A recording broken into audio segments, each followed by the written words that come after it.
Hello there. Welcome to Deep Sleep, where every night, stories drift like moonlight, soft and slow. Let go of your worries, close your eyes, and follow the tale into dreamland. Don't forget to like this video and subscribe to my channel. Now, let the story begin. Have you ever wondered if Prince John from Robin Hood was truly evil? Tonight, let's become Prince John and search for the truth together.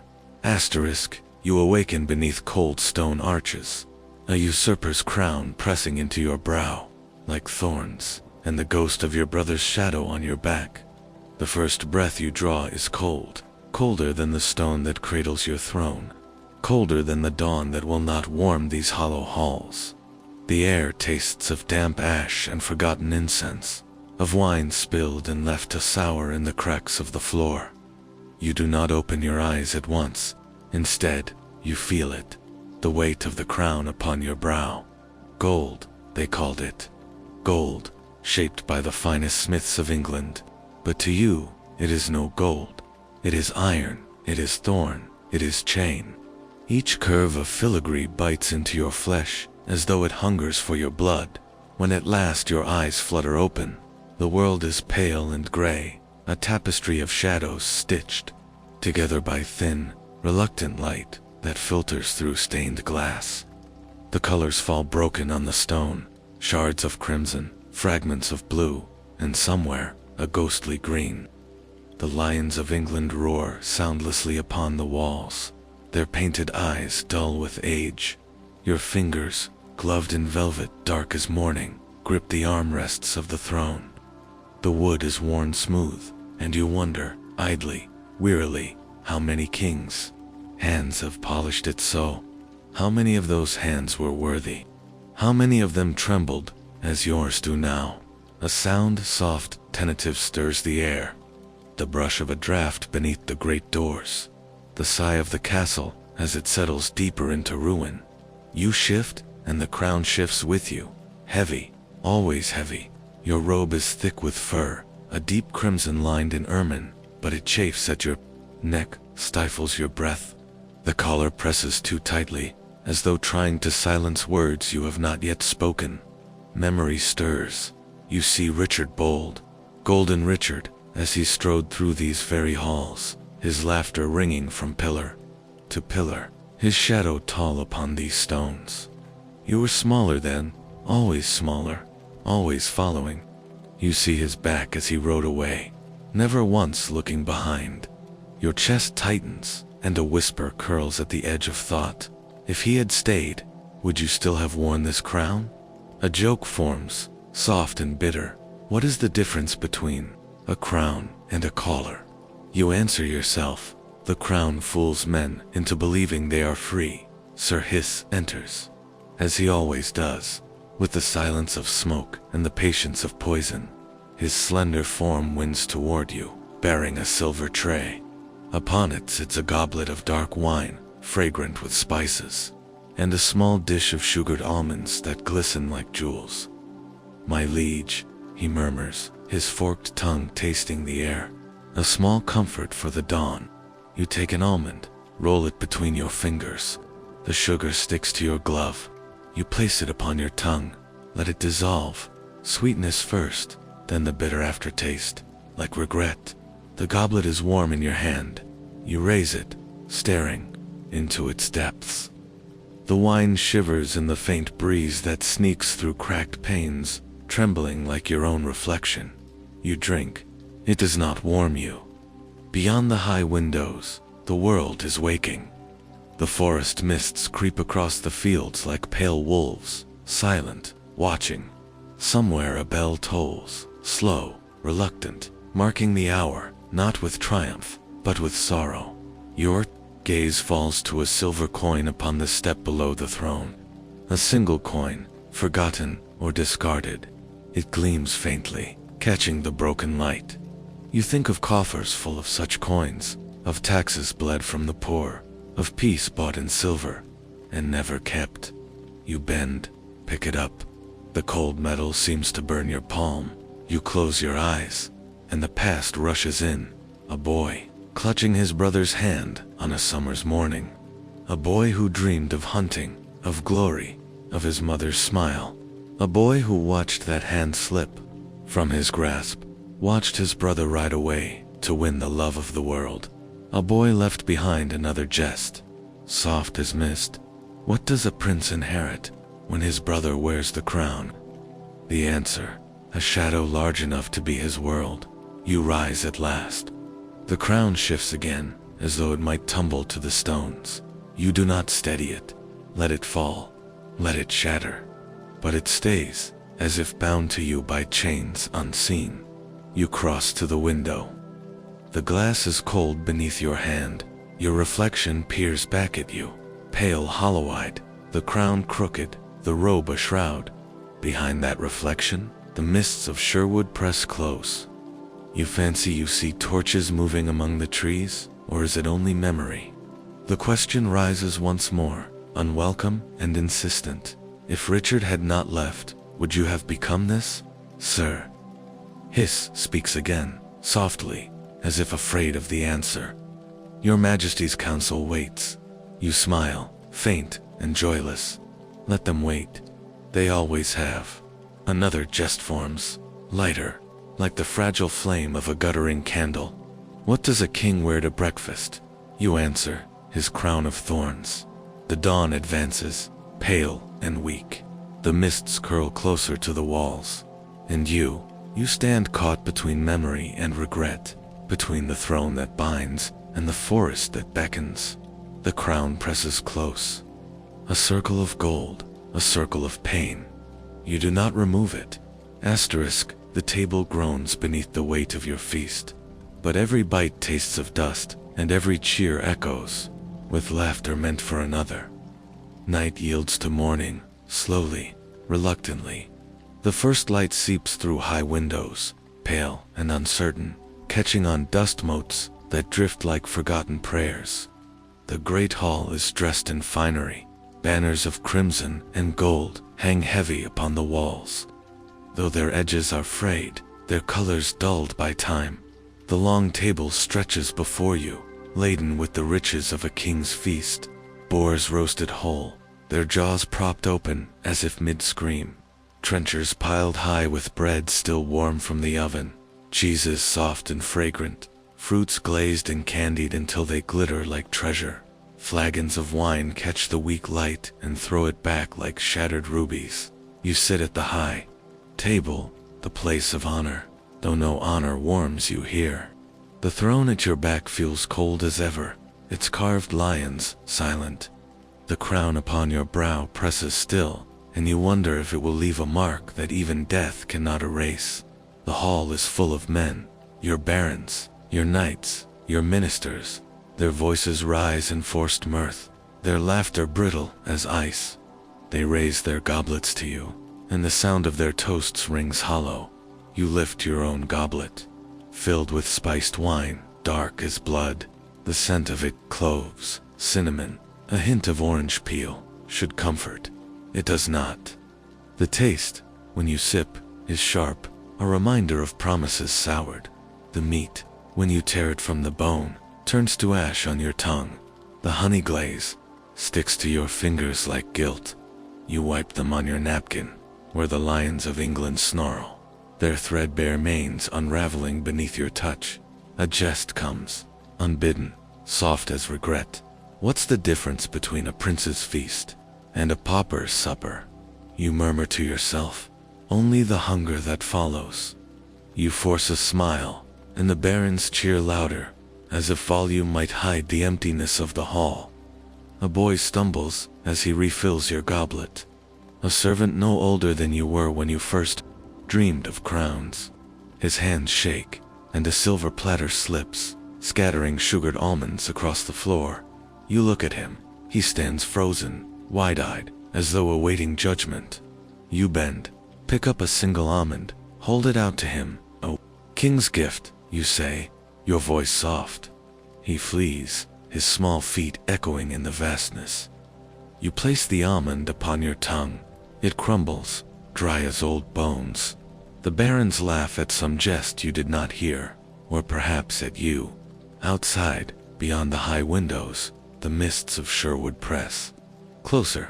You fancy you see a flicker of torchlight within their folds, or is it only the reflection of your own weary eyes? You think of Richard, of his feasts, where laughter rang true, where loyalty needed no price. You remember standing at his side, watching as men pledged themselves to him with joy. You remember wanting that joy for yourself. A question rises, unwelcome. If Robin sat at this table, would the bread taste sweet again? The dishes cool? The candles burn low? The Baron's laughter fades to murmurs, to plotting, to treachery clothed in silk. You remain long after they go, alone amid empty goblets and cold plates. The crown presses still, heavier now, as if fed by the weight of silence. Another jest stirs in the still air. What does a prince feast upon when the guests are gone? You glance at the hollow hall, his own regrets. A final servant enters, leaves a dish of pears stewed in wine beside you. Their fragrance is delicate, sweet. You lift one to your lips, but your hunger is gone, lost somewhere between memory and shame. Beyond the walls, the wind rises, the forest stirs. Sherwood waits. In the mirror's misted depths, you see not a prince but a frightened boy, and the fox's grin lingers in the shadows of your mind. The night deepens. The great hall, once loud with forced laughter, now lies silent, save for the soft crackle of dying embers in the hearth. You walk alone through the corridors, your steps muffled by ancient tapestries, your cloak trailing like a shroud. Each torch you pass flickers low, its flame a weary sentinel. The air smells of old stone, damp wood, and the faint temps of smoke that never seems to leave these walls. You pause before a mirror, tall and narrow, its silvered surface dulled by age. The candle you hold trembles in your hand, casting a wavering light that distorts your reflection. And there you are. The crown sits askew upon your brow. Your eyes, shadowed and hollow, stare back at you, eyes that no longer recognize themselves. The robe of state hangs heavy from your shoulders, too grand, too large, as if it belongs to another. A jest stirs, faint and bitter. What is a king but a boy who dared to wear a mask too soon? You lean closer. The mirror clouds with your breath, and for a heartbeat, only a heartbeat, the image shifts. Robin's face, his grin, quick and sure. His eyes, bright with mischief and defiance. A face alive with freedom. You blink, and he is gone. Only your own face remains, pale and lost. Your hand rises to the crown. For a moment, you think to tear it free, to cast it down, but your fingers fall away. The weight is familiar now. The corridor winds downward, to the chapel, where the air is thick with the scent of spent candles and wilted lilies. The altar glimmers faintly in the gloom. Upon it rests Richard's sword, the hilt worn, smooth by his hand. You kneel, as you have done so many nights, but no prayer comes. Instead, a memory. Richard's voice, warm and sure. Hold England safe for me, brother. The day he rode to the Holy Land, the day he left you behind, with the crown, with the burden. You have tried. By God, you have. Trieda. Draft sighs through the broken shutters. The flame of your candle gutters low. Then ceadies. Outside, the mists swirl closer. Sherwood's dark trees loom at the edge of thought, their branches tangled like the web of your failures. You rise. The chapel feels smaller tonight, the walls closer, the shadows deeper. A soft joke slips through the hush. What is the cleverest disguise? You glance at the crown, the one you no longer know you're wearing. Your feet carry you back toward your chambers. A servant meets you upon the stair, bearing a tray, warm milk, honey cakes dusted with cinnamon, a comfort meant for kings, or for frightened children. You take a cake, bite into it. The sweetness turns to dust upon your tongue. In the window glass, your reflection watches you. The crown, The robe, the hollow eyes. The fox's grin lingers still, in memory, in shadow, and the question haunts you as you drift toward uneasy sleep. If you met Robin in these halls tonight, would you try to capture him, or ask him to set you free? Asterisk, your coffers overflow with gold, but each coin weighs heavier on your soul, and in the silence, you hear the rope tightening around your name. The sun is little more than a pale smudge beyond the heavy shutters, casting no warmth upon the counting room. Here, in this chamber of ledgers and greed, the world is measured in silver and gold, and worth is weighed in coin. You sit hunched at the great oak table, the wood dark with age and stained with the ink of generations. Scrolls lie open before you, covered in the careful, spidery script of your treasurers. Piles of coins are stacked in neat towers, copper for the common folk's dues, silver for merchants' tolls, gold for the king's ransom and the prince's pride. Your gloved hand reaches out, takes up a gold coin. You turn it over slowly, again and again. Richard's face stares back at you, stamped clear upon the metal, his profile noble, his gaze forever fixed beyond you. You grip the coin so tightly that the edge bites into your palm. A jest forms, bitter, and lo, what binds a prince tighter than chains? The answer comes unbidden, the debts he dares not repay.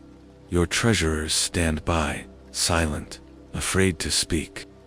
They watch you from the corners of their eyes, like mice watching a hawk. They have delivered their accounts. They await your command. Raise the taxes, lower the tolls. Find new ways to bleed the land for your brother's ransom, for your wars, for your fears. The air is close here, thick with the scent of ink and wax, of worn leather and cold metal. A draft sneaks beneath the door, stirring the candles. Their flames dance upon the polished coins, making the gold seem alive. Mocking dot, you think of Sherwood, Robin's Sherwood dot, where your tax collectors ride out with heavy purses and return with empty hands, and tales of green-clad thieves who laugh as they share your gold with the poor. You think of the peasants who cheer those outlaws, who curse your name, who see in Robin the hope you could not give them. Your fingers tremble upon the coin. You place it down, gently, as though it might explode. A boyish memory surfaces, you and Richard in the orchard, scrambling over the walls, pockets stuffed with apples stolen from your father's trees. You laughed then, together, and when caught, Richard claimed the blame, and you basked in his protection. Now he is far, and you are left to answer for both. The noose tightens. A servant enters with a tray of simple fare, brown bread, sharp cheese, a goblet of small ale. You eat mechanically, each bite dry, tasteless, as if you chewed upon guilt itself. Another jest creeps through the silence. What does a prince pay for a noose? The answer? All the gold he thought would set him free. You rise abruptly. The coins clatter from the table, roll across the floor, scatter like promises broken. The treasurers startle. You pay them no heed. You cross to the shuttered window and throw it open. The cold air rushes in, raw and sharp, heavy with the scent of wood, and winter's coming. The mists of the forest stir beneath you, soft and implacable. For a moment, you imagine you see a figure among the trees, a flicker of green, the glint of an arrowhead. But when you blink, the vision is gone. The gold behind you gleams dully. In the candlelight, a fortune that buys nothing you truly seek. A soft voice in your mind, Robin's voice, your own whispers. No coin can ransom a soul. The mist thickens. The wind hums through the shutters like a song half remembered. You turn back to the counting room. The towers of coins lie toppled. The noose of duty and debt coils tighter, still. And the question lingers, as it always does. What price, at last, will buy you peace? You sit upon a throne carved for kings, but no warmth rises from the stone, and in the silence, even your crown feels like a jest whispered too long. Night has deepened once more. The great hall lies quiet beneath its high vaulted ceiling.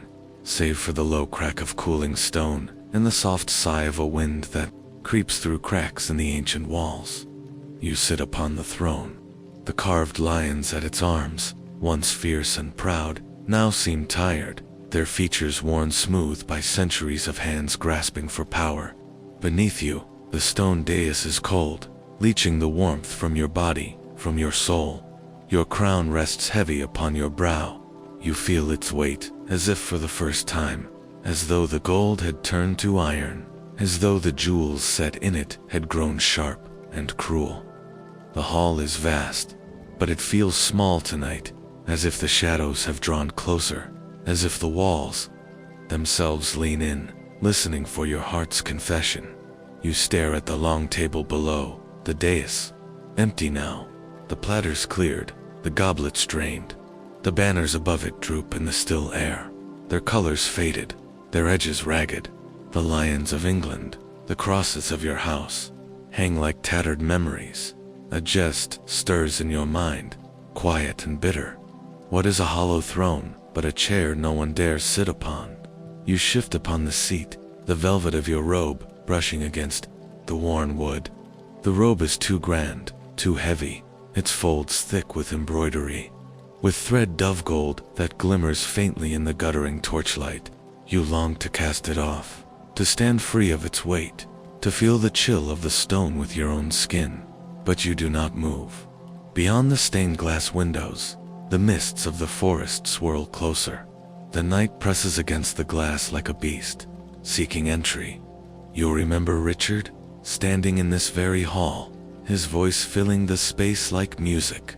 He laughed, and men laughed with him. He spoke, and men listened. When you speak, your words echo in emptiness. The wind rattles the high windows, and for a breath, you think you hear it speak. Why do you cling so to what gives you no joy? You rise at last. Your steps ring hollow upon the stones. You descend the dais, move toward the long table, where a single goblet remains, forgotten.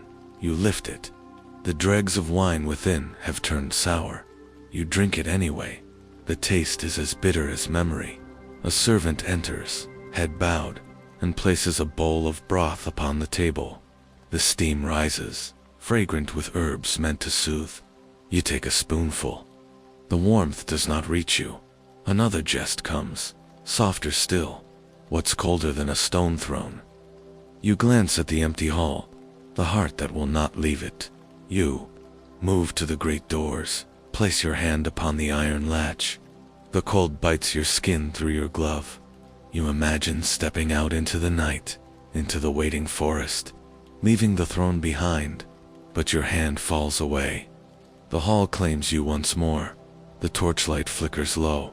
The mists beyond the windows press closer still, and the question lingers, unanswered.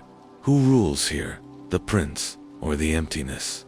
Asterisk, you leave the castle at last. The weight of the crown abandoned behind, but no road leads. You clear of the mist that clings to memory. The great doors groan open on rusted hinges. Cold air sweeps in, raw and sharp, carrying the scent of damp earth, fallen leaves, and distant wood smoke.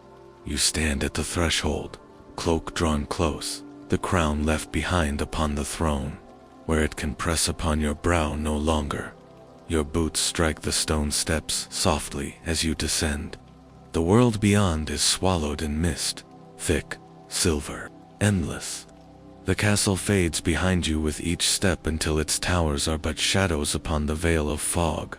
You mount your horse, a dark steed that waits patiently, breath steaming in the chill air. The saddle creaks beneath your weight. The animal shifts, sensing your unease, or perhaps its own. The road stretches before you, or so you think, for in truth, it is lost in the mist. The forest rises on either side, trees looming like silent witnesses. Sherwood, always Sherwood. You ride at a walk, the sound of hooves muffled, the world wrapped in quiet.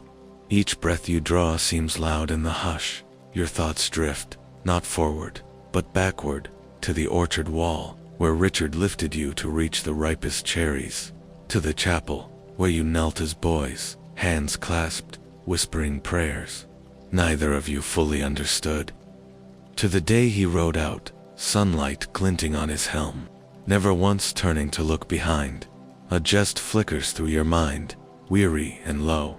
What does a prince carry on the road? The answer, the weight of what he has lost. You finger the small pouch at your side, a handful of coins, peace offerings, perhaps, tokens of hope. But silver cannot buy back trust. The mist curls around you, soft and relentless. The trees draw closer. The forest closes in. You pause at a wayside shrine. The figure upon it, a saint long worn by rain and time, gazes down with hollowed eyes. You dismount, lay a coin upon the stone, whisper words you cannot bring yourself to believe. The horse waits, patient, as you mount again and press onward. Somewhere, far ahead, you think you hear a voice. Robin's, the forest's, or your own conscience, at last given form. The road bends, the mists shift, and still, you ride. A breeze stirs the branches above. The leaves whisper together. The sound is like a question you cannot answer. Asterisk the horse slows as the forest thickens, as the road becomes little more than a path. The mist softens every edge, blurs every shape, wraps you in its ancient arms. Your hands rest lightly on the reins now. There is nowhere to hurry. The world is hushed, timeless. The questions that have haunted you ride with you still. Will Richard forgive? Will Robin spare you? Or must you first forgive yourself? The dawn creeps in, pale and weak. The mist turns to silver, the trees to shadows. The road winds on, endless. You close your eyes, let the horse choose the way. The world fades to the sound of hooves, the breath of mist, the beating of your heart. Sleep comes like the mist itself, slow, soft, inevitable, and the road stretches on, into dream, into memory, into the gentle silence of the forest's embrace.